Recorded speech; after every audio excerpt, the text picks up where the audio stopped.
I'm Brooke Caphammer. For those of you that don't know me, I'm the pharmacy manager here at Baptist Health LaGrange, and I apologize that I cannot be with you here in person this evening, but I have an event for my 8-year-old that I need to be at. But I did want to come on and talk to you all about USP 800.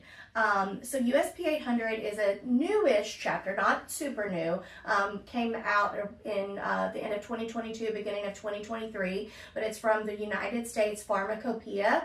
It is a chapter that incorporates significant changes in the hazardous drug handling, including changes to agents that maybe, if you've been around for a while, you didn't really think were hazardous, but now they're considered hazardous.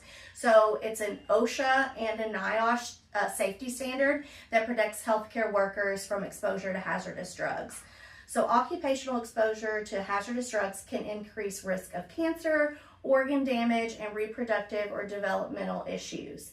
So what employees are affected by USP 800 or by hazardous drugs? So really the majority of healthcare workers are affected by hazardous drugs. Any person who would handle drugs or who would handle bodily fluids from a patient who has received a hazardous drug are at risk. So it starts in the pharmacy when we receive the drugs and we're unpacking those, when we're preparing the drugs, out to the nursing floors when the nurses are administering them, and then even to patient care associates who are dealing with bodily fluids, and EVS members who would be coming in and cleaning a room, and soiled linens that could also be soiled with bodily fluids from hazardous drugs. So it really affects all of us. We went live with USP 800 in April 2023 at Baptist. So you're probably wondering, why are we talking about this now?